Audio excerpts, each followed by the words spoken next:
Hello friends, नमस्ते दोस्तों। क्या आपने कभी नोटिस किया है कि एक छोटा सा पिंपल ठीक होने के बाद चेहरे पर महीनों तक काला दाग छोड़ जाता है, या फिर आपने किसी फ्रेंड, इन्फ्लुएंसर या केमिस्ट की सलाह पर कोई फेयरनेस क्रीम या स्पॉट रिमूवल क्रीम इस्तेमाल की और कुछ दिनों बाद स्किन और ज़्यादा खराब हो गई, चेहरा लाल होने लगा, स्किन पतली दिखने लगी, बार बार पिंपल्स आने लगे और डार्क स्पॉट्स पहले से ज़्यादा गहरे हो गए। सबसे शॉकिंग बात, बहुत से लोग बिना जाने ऐसी क्रीम का यूज कर रहे हैं जिनमें स्टेरॉइड, मरकरी तथा हार्मफुल केमिकल्स होते हैं जो धीरे धीरे स्किन को डैमेज कर सकते हैं।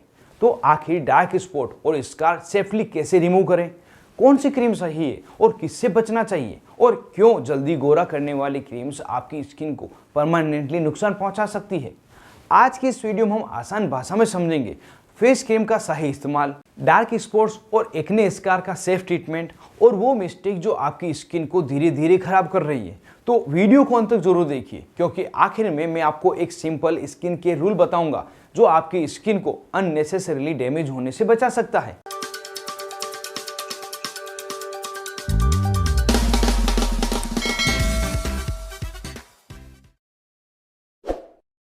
सबसे पहले यह समझना जरूरी है कि डार्क स्पॉट्स और स्कार एक जैसी चीज नहीं है, ये दोनों अलग अलग हैं। डार्क स्पॉट्स क्या होते हैं? जब स्किन पर पिंपल्स, चोट, एलर्जी या इरिटेशन होता है तो स्किन एक्स्ट्रा मेलानिन बनाती है, इसी वजह से वहाँ पे काला या भूरा निशान रह जाता है। इसे मेडिकल लैंग्वेज में कहा जाता है पोस्ट इन्फ्लामेटरी हाइपरपिगमेंटेशन, यानी इन्फ्लामेशन के बाद पिगमेंटेशन। तो स्कार क्या होते हैं? स्कार तब बनते हैं जब स्किन की डीपर लेयर डैमेज हो जाती है, जैसे कि बार बार पिंपल्स को फोड़ना, सीवियर एक्ने होना, इन्फेक्शन होने या इंजरी होना। तब स्किन अनइवन हील होने लगती है और गड्ढे जैसे मार्क्स बन जाते हैं। अब यहाँ एक बहुत इंपॉर्टेंट बात समझिए, हर डार्क स्पॉट स्कार नहीं होता और हर स्कार क्रीम से नहीं होता। यही वजह है कि लोग गलत ट्रीटमेंट शुरू कर देते हैं और स्किन और ज़्यादा खराब होने लगती है।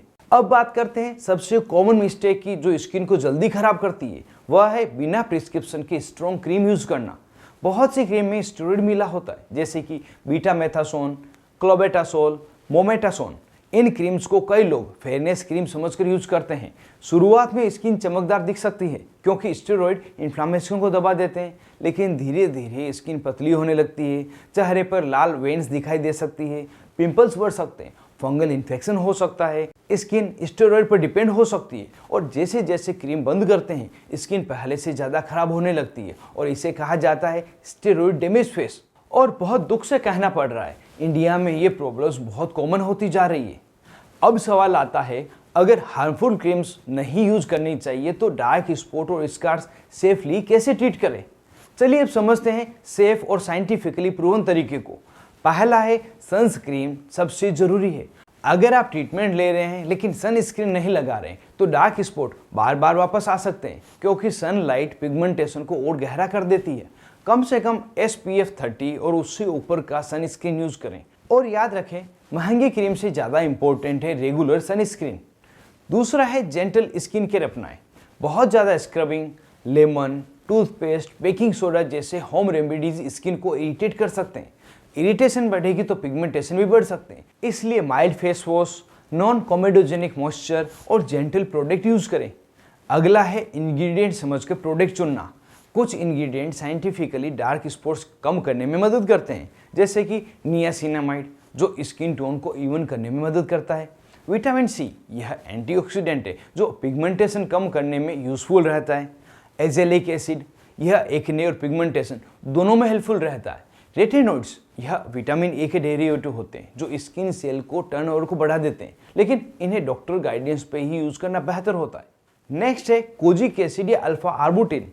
ये दोनों ही पिगमेंटेशन को लाइटन करने में मदद करते हैं, लेकिन याद रखिए ज़्यादा स्ट्रॉन्ग हमेशा ज़्यादा अच्छा नहीं होता।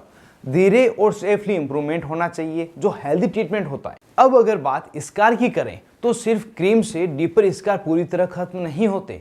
कई बार प्रोसीजर की जरूरत भी पड़ती है, जैसे कि microneedling, chemical peel, laser treatment, सब सीजन्स। लेकिन ये ट्रीटमेंट हमेशा क्वालिफाइड डर्मेटोलॉजिस्ट से ही करवाना चाहिए। सोशल मीडिया हैक्स देखकर घर पर एसिड पीलिंग करना डेंजरस हो सकता है। गलत ट्रीटमेंट से बर्न, इन्फेक्शन, परमानेंट पिगमेंटेशन तथा ज़्यादा स्कार भी हो सकते हैं। लेकिन यहाँ ट्रीटमेंट से भी ज़्यादा ज़रूरी है प्रिवेंशन, क्योंकि अगर पिंपल्स बार बार आते रहेंगे तो नए डार्क स्पॉट्स और स्कार बनते रहेंगे। बचाव के लिए आप इन हैबिट्स को अवॉइड करें, जैसे पिंपल्स को फोड़ना, हर वीक नई क्रीम ट्राई करना, ओवरनाइट फेयरनेस क्लेम को भरोसा कर लेना, सोशल मीडिया डाइज हैक्स को ब्लाइंडली फॉलो करना, और सबसे इंपॉर्टेंट, अगर कोई क्रीम 7 दिन में गोरा या इंस्टेंट इसका रिमूवल क्लेम करती है तो एक्स्ट्रा केयरफुल हो जाइए। स्किन ट्रीटमेंट एक ग्रेजुअल प्रोसेस है जो धीरे धीरे होता है, यह मैजिक नहीं साइंस है। तो दोस्तों, आज हमने समझा कि डार्क स्पॉट और स्कार कैसे अलग है, स्टेरॉइड क्रीम स्किन को कैसे नुकसान पहुंचाती है, सन स्किन ट्रीटमेंट का सबसे महत्वपूर्ण हिस्सा है, सेफ इंग्रेडिएंट्स और पेशेंस बहुत ज़रूरी है, और सीवियर स्कार में डर्मेटोलॉजिस्ट ट्रीटमेंट की ज़रूरत पड़ सकती है।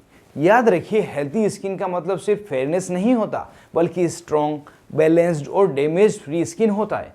अगर आप भी बिना सोचे समझे क्रीम्स यूज कर रहे हैं तो आज ही अपनी स्किन को थोड़ा सेफर ट्रीटमेंट देना शुरू कर दीजिए, क्योंकि शॉर्ट टर्म ग्लो के लिए लॉन्ग टर्म डैमेज लेना कभी कभी वर्थ इट नहीं होता।